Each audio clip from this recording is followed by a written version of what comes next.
Sa Mandaluyong, arestado ang 4 na miyembro umano ng Ipit Gang na nambiktima sa isang pampasaherong bus. Nakatutok si Jay Sabale. Sa pulisya, ang bagsak ng 4 na kalalakihang ito na hinihinalang miyembro ng Ipit Gang.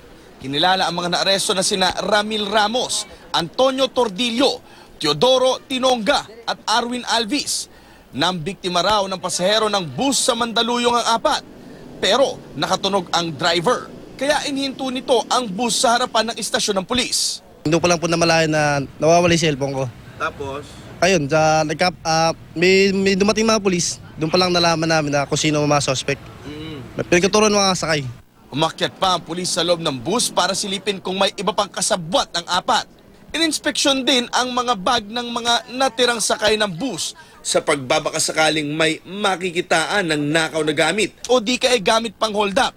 Ang isang suspect, dati na rin daw nahuli dahil sa pandurukot.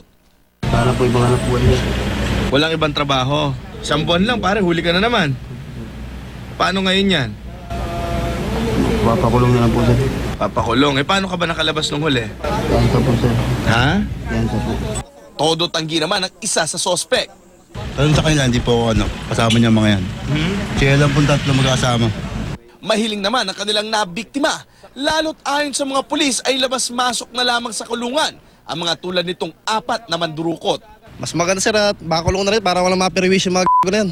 Jay Sabale, nakatutok 24 oras.